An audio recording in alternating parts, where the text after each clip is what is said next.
ça. Alors, on va passer au deuxième témoignage. Et celui-là aussi, il est particulier. On a notre frère Josué qui nous vient, là, il nous vient de Londres. Il a grandi en Belgique, tout à l'heure il va partager. Il nous vient de Londres et il a aussi un témoignage vraiment puissant. Moi je le connais, ça fait quand même un petit temps qu'on se connaît, mais c'est vraiment formidable de voir ce que Jésus peut faire avec une vie qu'il a complètement transformée. Vraiment son témoignage de quelqu'un qui était dans les gangs, banditisme, il est passé par la case prison et puis aujourd'hui c'est une personne que Jésus a transformée et il est aussi dans le coaching. Et lui, sa spécialité où le Seigneur l'a envoyé, c'est vraiment dans les blessures intérieures, les blessures de l'âme. Donc je vais vous demander d'accueillir avec moi mon frère Josué Wani.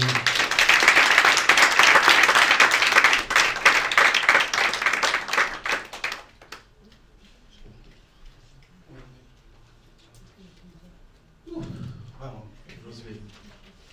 Donc pour nous, c'est un temps qu'on attendait depuis longtemps, de pouvoir s'asseoir ici parce que ça fait plus que 2 ans, 2 ans qu'on a commencé à travailler ensemble pour l'écriture de son livre. Mais avant d'entrer dans le vif du sujet, peut-être présente-toi, parce qu'il y en a qui ne te connaissent pas, qui est Josué, et peut-être raconter rapidement comment est-ce qu'on s'est connus. Ok. Bonjour à tous en tout cas. Oui, donc je m'appelle Josué. J'habite actuellement en Angleterre, à Birmingham, qui est donc la deuxième ville. Mais j'ai vécu en Belgique.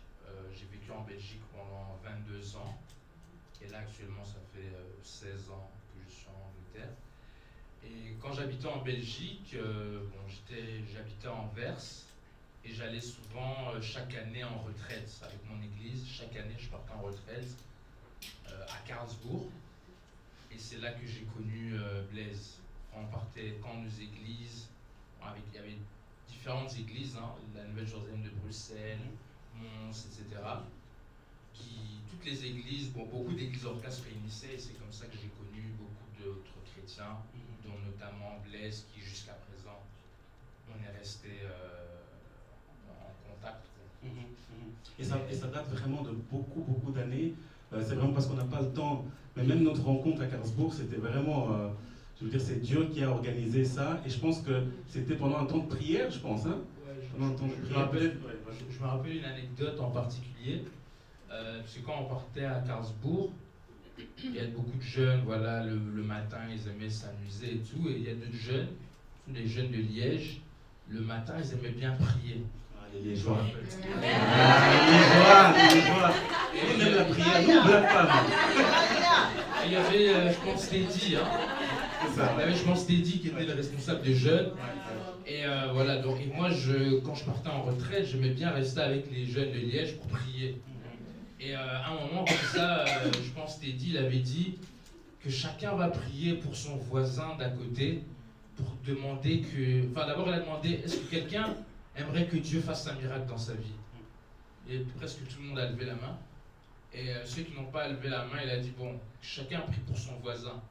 Et c'est Blaise qui avait prié pour moi. Mais lui, il s'en souvient pas, mais moi, je me souviens. Il a prié. Après, et c'est là, en fait, qu'à la fin de la retraite, j'ai demandé son numéro. Et c'est là que, jusqu'à présent, on est resté en contact.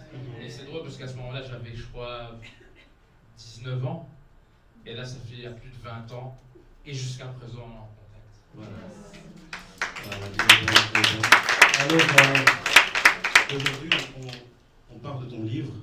Alors, il a écrit un livre qui s'intitule « L'amertume m'a tué, mais le pardon m'a rendu la vie ». Et aujourd'hui, on va parler du choix de guérir par le pardon. C'est parce que c'est vraiment un choix. Alors, juste avant de commencer, peut-être est-ce que tu peux expliquer qu'est-ce que c'est que l'amertume, pour qu'on puisse comprendre, et puis comment on peut déceler qu'il y a de l'amertume chez quelqu'un, en prenant ton exemple. Déjà c'est un livre que j'ai écrit il y a très longtemps, enfin ça m'a pris, c'est vraiment pendant le confinement que j'ai pris tout le temps d'écrire. Et comment j'ai défini l'amertume? L'amertume en fait c'est simplement les conséquences des blessures intérieures. par exemple, peut-être quelqu'un qui t'a fait du mal, qui t'a offensé, et maintenant toi, comme tu as du mal à pardonner, dans ton cœur, tu continues à murmurer. Tu te dis, ah ouais, mais lui, là, il m'a fait ça, il a dit ça, il a fait ça. Donc dans ton cœur, en fait, tu continues à murmurer, donc tu n'arrives pas à passer outre. Et maintenant, comme tu n'arrives pas à passer outre, comme tu n'arrives pas à avancer, ben, tu as du ressentiment, tu as cette rancune. Et c'est ça, en fait, ben, l'amertume, tout simplement. C'est ça, donc, qui crée donc, l'amertume, parce que tu gardes en toi cette mauvaise semence. Et par rapport à ta vie, parce que voilà, moi je connais toute son histoire, de combien l'amertume, en fait, l'avait vraiment retenu captif, et c'était pendant des années, comme tu le partages dans ton livre. Peut-être aussi expliquer, ok, quels sont les différents, à quoi est-ce qu'on peut reconnaître, juste quelques signes. On va en parler tout à l'heure dans ton livre, mais voilà, quelques signes pour quelqu'un qui se dirait, comment je peux savoir que là j'ai de l'amertume, tu vois. Comment, par exemple, tu peux savoir que tu as de l'amertume? Déjà, premièrement, quelqu'un qui a de l'amertume, déjà, premièrement, il est toujours triste. Il est toujours triste. Il repart, en fait, il parle constamment de ses épreuves et il ne voit aucune solution. Et il est toujours de mauvaise humeur. Et quand il te parle, ben, tu as l'impression qu'il se défoule contre toi. Parce que dans son cœur, il n'y a pas de joie. Dans son cœur, il n'y a que de l'obscurité. Il n'y a pas de lumière. Ou peut-être, par exemple, si quelqu'un, en général, il est vulgaire. Donc sa bouche, en fait, c'est comme un venin. C'est comme un serpent. À chaque fois qu'il ouvre sa bouche, c'est pour faire du mal. Pourquoi? Parce qu'en lui, il n'y a que du mal. Alors, comme en lui, il n'y a que du mal, ben, c'est tout ce qui ressort de lui. Ou bien c'est un troisième signe, je dirais aussi, c'est que quelqu'un il est colérique. Pour un oui ou pour un non, il se met en colère. Et il a du mal à se maîtriser. Pourquoi? Parce que tout ce qu'on lui a fait, il a gardé ça en lui et ça s'est accumulé. Si bien qu'à la fin, ben, il est comme une bombe qui explose à tout bout de champ. Parce qu'il garde que du mal en lui. Donc à la fin, il devient comme un animal féroce, sauvage, que ce soit verbalement, physiquement parlant. Et je vais peut-être lire, il y a une citation ici je crois que c'est Nelson Mandela qui dit ça, je pense, si je retrouve. Et j'ai trouvé ça très, très intéressant, qui dit que en fait l'amertume, c'est voilà, l'amertume, c'est comme boire du poison en souhaitant tuer l'autre personne. En fait, c'est toi qui bois le poison et tu penses que en faisant ça, tu vas tuer l'autre personne, mais c'est toi qui te détruis. Et je pense que cette citation que tu as mise, en tout cas, moi, ça m'a beaucoup parlé pour dire, waouh, c'est important de parler de ça. Alors, on va rentrer maintenant dans le vif du sujet du livre avec ton expérience. Donc, ici, dans ce livre, tu parles de situations qui peuvent créer l'amertume. Parce que parfois, il y a des situations de vie qui font qu'on devient amer. Alors, tu en as cité 10 dans ton livre. Je ne vais peut-être pas tous les prendre, mais je vais citer quelques exemples et je voudrais que toi, tu puisses les expliquer avec ton passé à toi. Le premier, c'était l'absence de père. Expliquer un peu chez toi comment cette absence de père a créé l'amertume chez toi. J'ai vécu sans connaître mon père. J'ai grandi donc, avec l'absence du père, et mon père était aussi donc, un homme infidèle, un homme violent vis-à-vis de ma mère. Et donc l'absence du père m'a beaucoup affecté, d'autant plus que j'ai grandi donc avec cette crise identitaire, et ce qui me frappait particulièrement, c'est que ma mère me disait constamment que je ressemble à mon père. Je le ressemble trait pour trait. J'ai la même voix, le même visage, et c'est frustrant de ressembler à quelqu'un que tu ne connais pas, que tu ne vois pas. Et surtout quand tu entends que des défauts. Ton père, il a fait de la prison, ton père, il vendait de la drogue, ton père, il trompait maman, il battait maman. Et tu te dis, waouh, je ressemble à quelqu'un comme ça.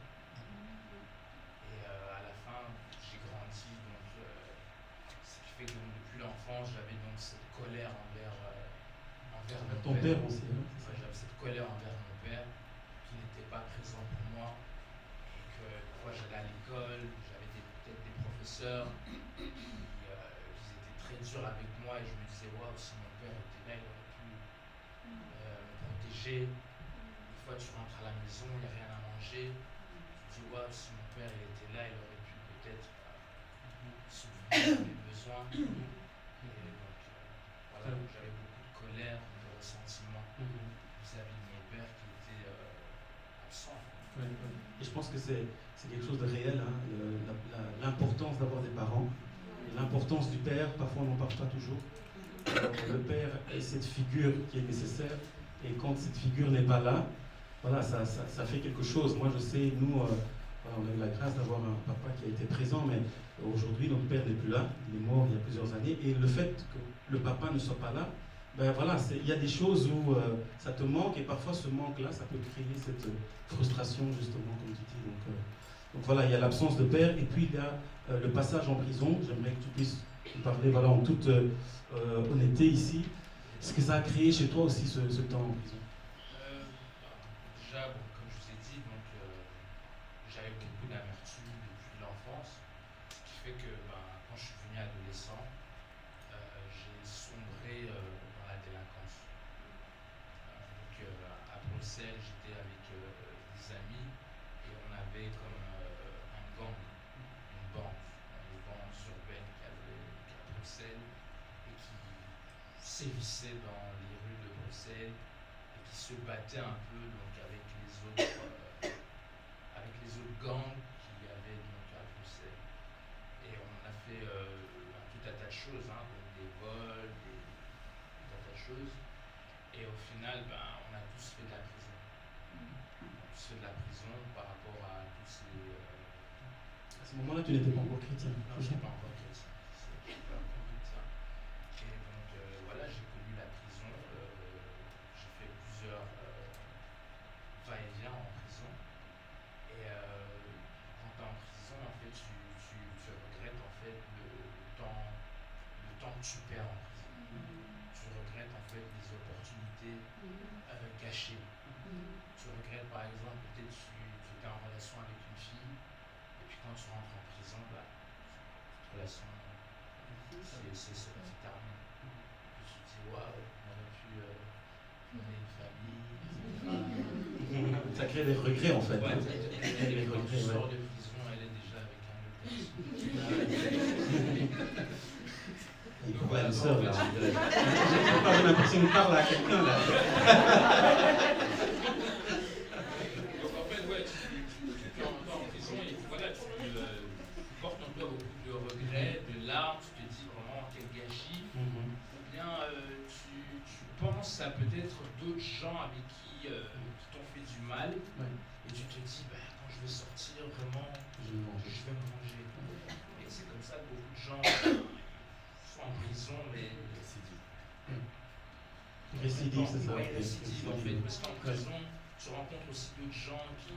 Voilà. Et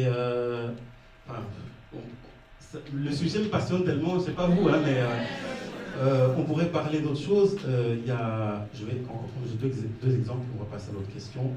Il y a la comparaison. Tu parles aussi de la comparaison qui peut créer l'amertume. Parle un peu par rapport à toi, je crois qu'il y avait quelque chose avec ton frère. Ouais, ok. Donc j'ai deux frères.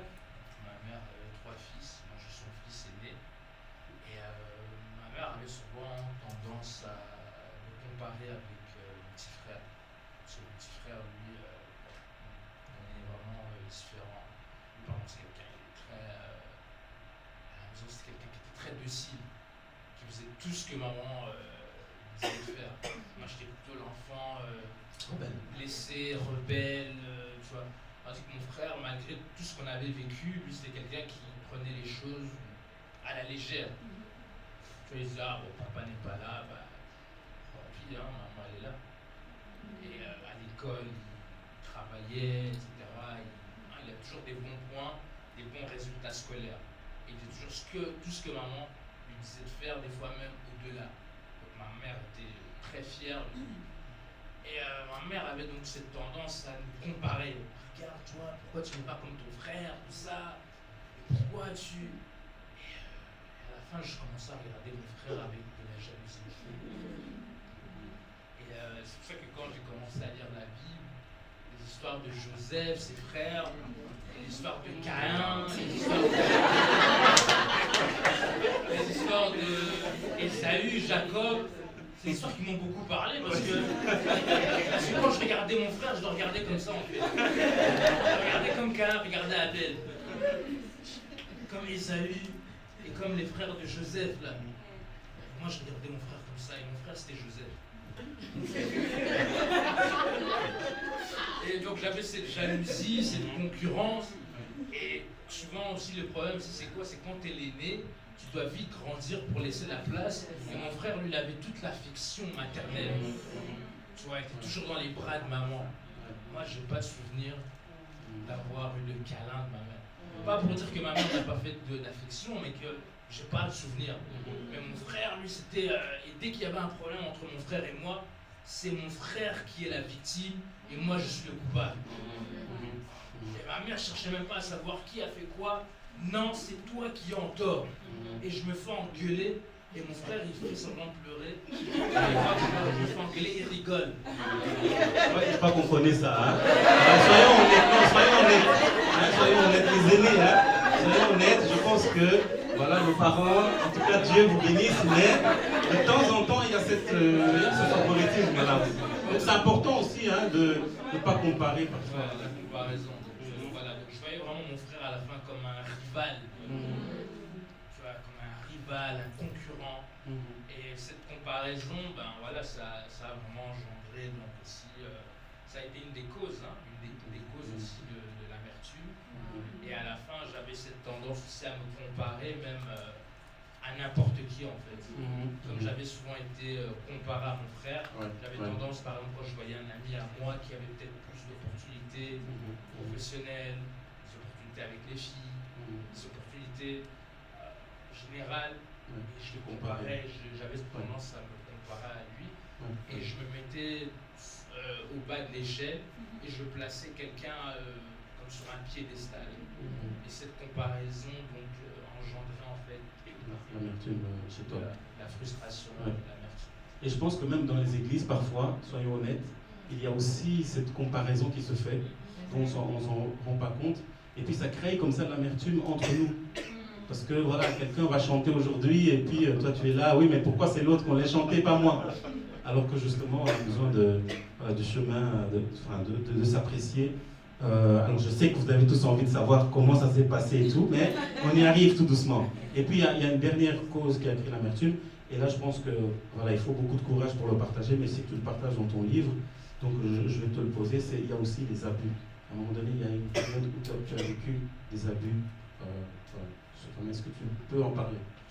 Oui, j'ai passé pendant plusieurs années de mon enfance, j'ai été dans différents internats.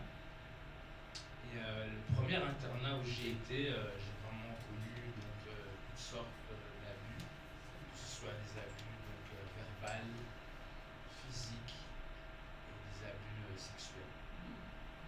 Et c'est des choses que je n'avais jamais parlé à personne. J'en avais jamais parlé à personne parce que bon, c'est quelque chose que moi-même j'avais honte. Hein. Et puis c'est quelque chose que on entend souvent des filles qui ont été victimes d'abus, mais rarement un homme qui a été victime d'abus sexuels. Et moi donc voilà, à l'internat, j'ai traité de sale noir. Frappait des fois pour rien. Et il y avait aussi donc un adolescent qui avait tendance à venir dans ma chambre la nuit, faire des choses. Et quand j'étais enfant, au début je ne comprenais pas vraiment ce qui se passait, et je ne savais pas vraiment exprimer ça. Et puis comme j'étais déjà, comme il y avait des éducateurs aussi des fois qui me frappaient, je me disais que bon, vous n'allez rien faire en fait. Vous n'allez pas me protéger, tu vois. Donc je pensais en fait comme si c'était normal. Et puis quand j'ai grandi, petit à petit, quand les années sont passées, je réalisais que non, c'était pas normal. Et Ce qui était bizarre après, c'est qu'à la fin, même quand j'étais adolescent, et que je voyais une fille, je sais pas, peut-être je voulais peut-être l'aborder, mais j'avais ce blocage, parce que je repensais constamment aux abus dont j'ai été victime. En fait. J'avais comme un blocage et j'avais comme un complexe et un manque d'estime personnelle. En fait. Bah déjà, je trouve très courageux le fait que tu partages. Et je pense que ça, ça fait partie du processus de guérison aussi, hein, parce qu'on est en train de parler du choix de guérir. Et j'ai envie de dire, quel a été le moment, qu'est-ce qui a été l'élément déclencheur chez toi, parce que voilà, ton parcours d'amertume a duré plusieurs années. À quel moment tu t'es dit, voilà, maintenant, ça suffit, il faut que je change, ou bien ça suffit, je veux guérir, je veux être libéré de cette amertume. Qu'est-ce qui a été l'élément déclencheur, les situations, qu'est-ce qui t'a conduit à cela? C'est une très bonne question, et c'est drôle parce que j'en parle justement dans les livres. Ce qui a été l'élément déclencheur, c'est que je me suis converti déjà il y a plusieurs années, par la grâce de Dieu, bien sûr, en 2003. Et moi, je pensais que comme j'allais à l'église depuis des années, que l'église, il y a beaucoup de gens qui me disaient que voilà, je parle comme un pasteur, que j'étais très éloquent, etc. Moi, je pensais que j'avais guéri. Et quand je parlais avec des amis à moi, donc des amis qui me fréquentaient, et quand j'étais en relation peut-être avec une fille, les gens en général me disaient que non, t'as pas guéri en fait. À l'église, c'est comme si tu donnes une image d'un homme de Dieu. Enfin, c'est pas que tu es hypocrite, mais tu as toujours des réflexes de quelqu'un de blessé. Et donc, je suis. Excuse-moi. Donc tu étais à l'église, chrétien, mais toujours rempli d'amertume. Oui. Donc pour dire que c'est possible. On vient à l'église pendant des années, comme notre frère Max disait, on est là, on chante et tout, mais il y a encore des racines d'amertume dedans. Voilà, c'est ça. Donc, j'étais à l'église pendant des années. Et voilà, en plus, c'est drôle que je connais peut-être tous les versets qui parlent du pardon, la prière. Je me disais que souvent, quand tu connais une chose, tu penses que tu l'as assimilée, que tu l'as appris. Et moi, je réalisais que c'était pas vraiment, ça se reflétait pas dans ma vie, quoi. Et j'étais en relation avec une fille, et puis au final, on s'est séparés. Et la fille me disait que, en fait, je suis quelqu'un de très blessé. Et suite à cette rupture, j'ai eu très mal, parce qu'on a fait quand même 4 ans ensemble. Et c'est suite à cette rupture que j'ai vraiment pris un déclic et que je me suis dit que je veux tuer toute cette amertume. Dans le livre, j'explique que l'amertume m'a tué. Pourquoi? Parce que quand je dis que l'amertume m'a tué, ça m'a brisé, ça a cassé, ça a détruit toute chose que j'ai essayé de bâtir, toute opportunité. Et à la fin, je me suis dit, c'est moi aujourd'hui qui va tuer cette amertume. C'est moi qui va évacuer ce poison. Et c'est là, en fait, que j'ai décidé de travailler sur moi. J'ai parlé avec des psychologues, des coachs. J'ai parlé avec Blaise, qui avait créé plusieurs livres que j'avais vus sur Facebook. Et c'est là que je l'ai recontacté, comme on se connaissait depuis des années. Et je lui ai expliqué que voilà, moi aussi j'ai un problème, c'est l'amertume, et j'aimerais écrire un livre. Et à la fin, c'est là que, suite à cette rupture sentimentale, c'est là que j'ai décidé vraiment de travailler avec acharnement sur mon rétablissement émotionnel et spirituel.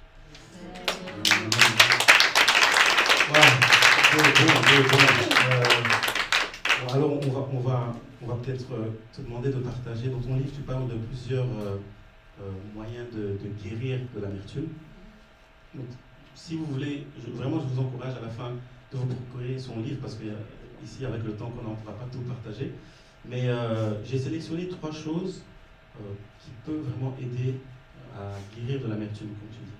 Le premier, c'est l'importance du pardon. On parle du pardon justement. explique un peu, là-dedans tu parles du pardon à 3 niveaux, je crois. Donc partage un peu par rapport à ça, comment le pardon est important pour guérir. Ben, comme vous avez vu, le titre du livre, c'est l'amertume m'a tué, le pardon m'a rendu la vie. Et dans le livre, j'explique simplement que le pardon, ça déclenche ce processus de guérison. Le pardon, c'est ouvre une porte à la restauration. Et il y a 3 étapes où je parle du pardon dans le livre. Vraiment, il y a le pardon envers Dieu. Tu demandes pardon à Dieu par rapport à des choses peut-être que tu as faites ou jusqu'aujourd'hui tu te sens encore coupable, tu te sens encore honteux et tu regrettes. Il y a aussi le pardon peut-être par rapport à la personne qui t'a offensé. Donc, quand tu pardonnes, quelque part tu brises le lien, ce lien néfaste que tu as vis-à-vis de cette personne. Et l'un des pardons aussi qui n'est pas à négliger, c'est le pardon souvent aussi envers soi-même. Et ça, c'est quelque chose qu'on n'en parle pas beaucoup. Je pense dans les églises, on parle beaucoup, oui, il faut pardonner celui qui t'a fait du mal, il faut demander pardon à Dieu, etc. Et moi, ce que j'ai réalisé aussi, c'est qu'il faut apprendre à se pardonner soi-même. Une des façons dont on voit comment certaines personnes ne se pardonnent pas, c'est que ils ressassent constamment leurs erreurs du passé. Donc en fait, ils ne se pardonnent pas, ils regrettent constamment. C'est comme par exemple, on voit dans la Bible, Judas ne s'est pas pardonné. Quand il a trahi Jésus, il ne s'est pas pardonné. Et donc le remords, la culpabilité, s'est suicidé. Et ce que j'ai réalisé, c'est que si déjà quand tu ne te pardonnes pas toi-même, qu'est-ce que tu es en train de faire? Tu es déjà en train de semer en toi la semence du non-pardon. Et quand quelqu'un va te faire du mal, tu ne sauras pas pardonner quelqu'un, tu ne sauras pas pardonner la personne parce que toi-même déjà tu ne te pardonnes pas. Et on traite les autres comme on se traite nous-mêmes. Donc si toi-même déjà tu ne te pardonnes pas, tu vas déjà, ce sera impossible pour toi de pardonner à qui que ce soit. Et quand tu ne te pardonnes pas, voilà, tu sèmes en toi une racine de ressentiment, de culpabilité et de colère. Et c'est ça que tu ne feras que retransmettre. Donc il y a ce pardon envers Dieu, envers l'autre qui nous a offensés et envers soi-même. Et puis il y a aussi, j'ai souligné l'autodérision. Je pense que voilà, c'est aussi important. J'ai trouvé ça intéressant dans ton livre. Tu parles aussi du fait de l'autodérision, c'est-à-dire cette capacité de prendre les choses à la légère et de rigoler un peu de soi-même. Partage un peu plus par rapport à ça.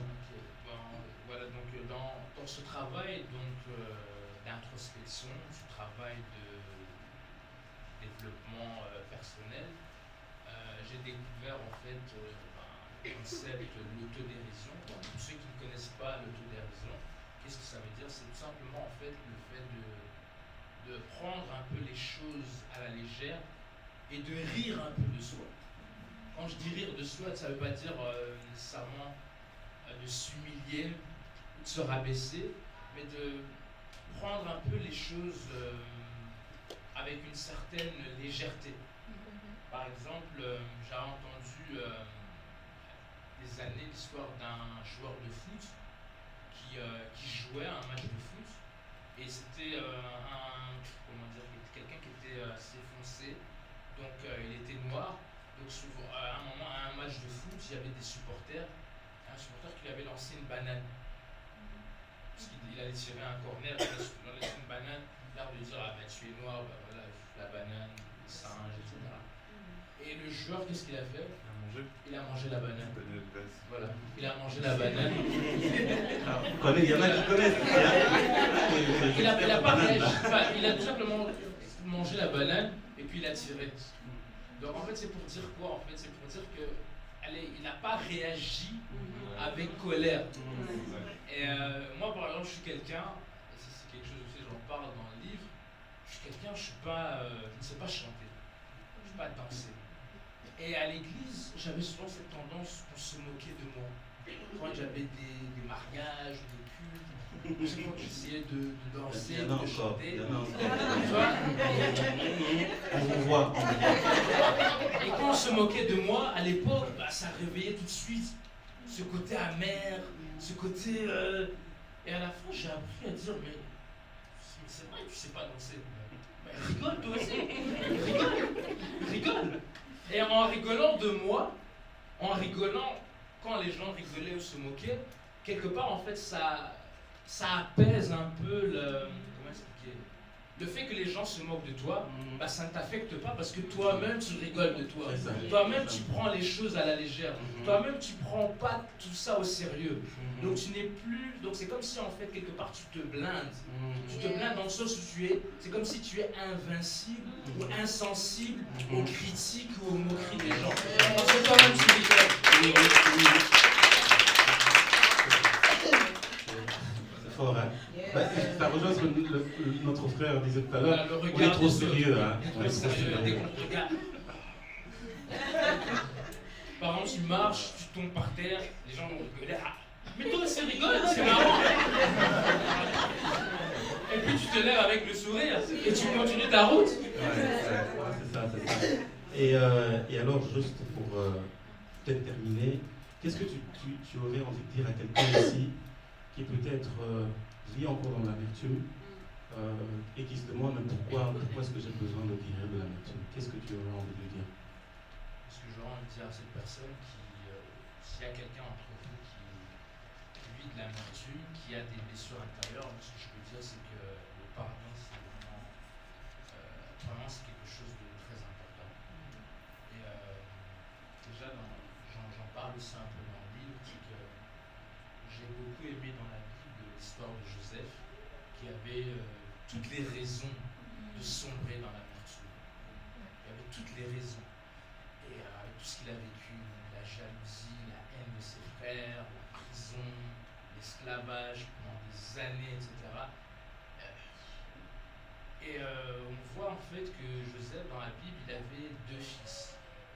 Le premier fils qu'il a nommé, c'est Manassé, qui veut dire Dieu m'a fait oublier toutes mes peines. Donc il dit Dieu m'a fait oublier toutes mes peines. Donc en fait, il a oublié toutes les choses qui ont été néfastes, toutes les choses qui l'ont affecté. Et dans le deuxième fils, Ephraïm, qui veut dire Dieu m'a rendu fécond. Donc au final, avec tout ce qu'il a vécu, malgré toutes les difficultés, Dieu l'a rendu prospère. Pourquoi? Parce qu'il a tout simplement transcendé ses blessures. Donc il est passé au-dessus de ça. Et il a appris de ça. Et il en a tiré un avantage. Maintenant, moi, ce que j'aimerais vous dire à quelqu'un qui a peut-être des blessures intérieures, c'est quelle est la chose que tu peux apprendre de ça? Qu'est-ce que tu peux apprendre? Quelle est cette chose que tu peux, à travers toutes ces blessures, qu'est-ce que tu as appris et comment est-ce que tu peux en faire un aiguisoir? Donc, ceux qui ne comprennent pas un aiguisoir, donc un aiguisement, donc quelque chose qui, ça peut te blesser, mais en fait ça te blesse, mais ça te forge, ça te fortifie, ça te transporte, ça te propulse. Et on voit comment Joseph, il a été propulsé à travers toutes ces adversités, toutes ces afflictions, il a été propulsé. Donc il a été, il a été élevé. Et moi, ce que je peux vous dire, c'est que ceux qui ne te tuent pas te rendent. Donc si tu es encore en vie, si tu es encore là, c'est que ton histoire, ta gloire est cachée derrière ton histoire. Ça, j'en parle aussi. Donc, toutes tes pleurs, toutes tes larmes cachent un trésor. Merci beaucoup. Alors, il est aussi poète. Votre avis, c'est que José est un poète. Dans les livres, il y a quelques poésies aussi. Et je vais peut-être le laisser lire juste une partie d'une poésie, et puis ensuite nous prierons aussi pour lui pour que Dieu continue vraiment à l'utiliser. Il est aujourd'hui aussi coach, il est spécialisé dans les blessures de l'âme, comme je disais tout à l'heure, et il a vraiment un cœur d'aller aussi dans les prisons. On n'a pas parlé de tout ce qu'il fait, mais Dieu est vraiment en train d'utiliser là-bas aussi en Angleterre. On va prier pour que Dieu continue l'utiliser. Donc je te laisse peut-être le temps de partager, de lire une partie d'un poème, et puis on va prier pour toi.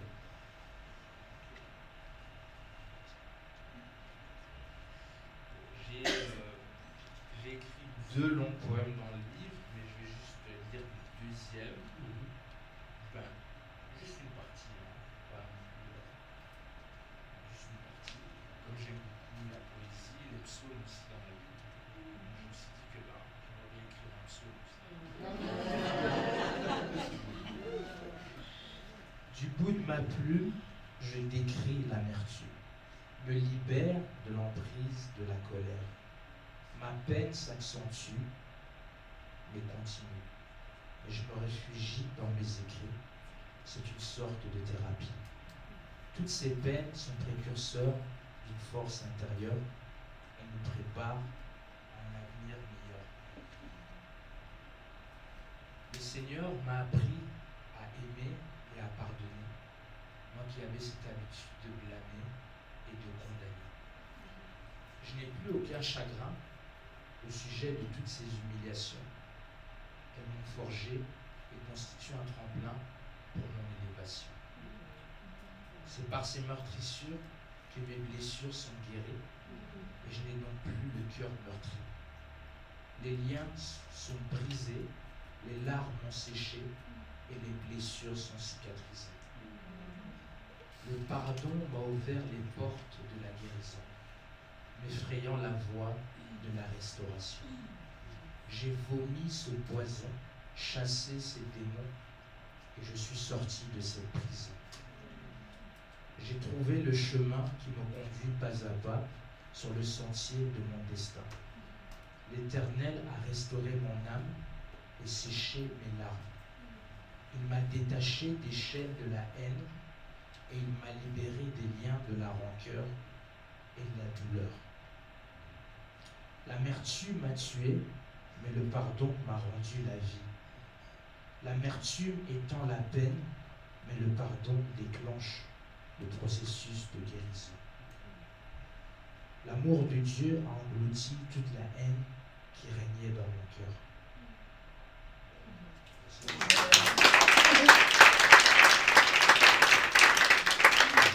beaucoup, Josué. Est-ce qu'on peut aussi tendre les mains vers nous pour prier pour le bénir? Seigneur, merci parce que tu es vraiment extraordinaire. Tu fais des miracles, tu amènes des transformations, même là où il y a eu blessure après blessure, déception après déception, là où il y a eu humiliation, tu les restaures. Seigneur, nous allons prier pour Josué, que tu continues ce travail que tu es en train de faire dans sa vie, selon Seigneur, vers sa destinée, et qu'il continue d'aller guérir, restaurer, relever ces personnes qui sont venues au suivi la nature, Seigneur. Aucune âme aujourd'hui qui se fait avancer à la on donne la priorité avec toi. Merci pour ce témoignage vivant qui est ce témoignage que Jésus restaure et que tu vas donner. Seigneur, que toute la gloire te revienne. Toute la gloire te revienne. Au nom de Jésus. Amen. Amen. On va acclamer le Seigneur.